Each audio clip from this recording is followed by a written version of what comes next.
Driver wrongly accused. Let me tell you a story that happened yesterday. I had a doctor's appointment at the hospital. The van came and picked me up to take me to the hospital. Second, he dropped another patient off at her house. Then he picked up the third patient at her house. When the lady got picked up, the bus driver got out the van to open the door to let her in, started hooping and hollering about she wanted to turn her lights off, and the driver let her know that I was a passenger in the van and she was going to be late for her appointment.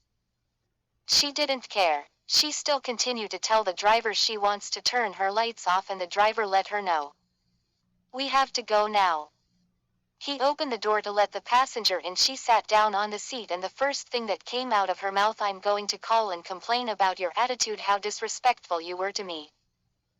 I'm sitting here thinking to myself, he's not disrespecting her, but I am minding my own business. She kept going on about he's being disrespectful. Then we headed to the hospital. 25 minutes later, we arrived at the hospital.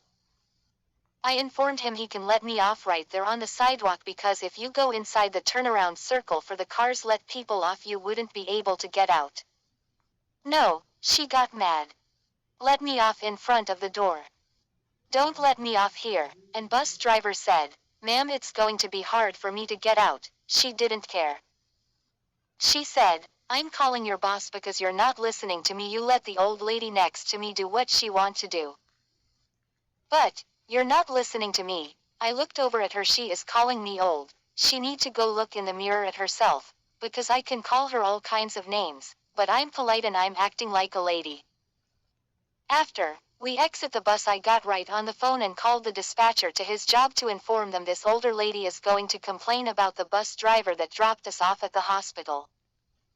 I gave the dispatcher my full name and address, and I let her know that this bus driver did nothing wrong. He treated this woman with respect. He didn't argue with her, not at all. He let her off in front of the hospital like she asked. I did this because I didn't want this man to be recommended by foolishness of a passenger that was upset, or her day wasn't going right. Am I wrong or right for what I did? Leave a comment.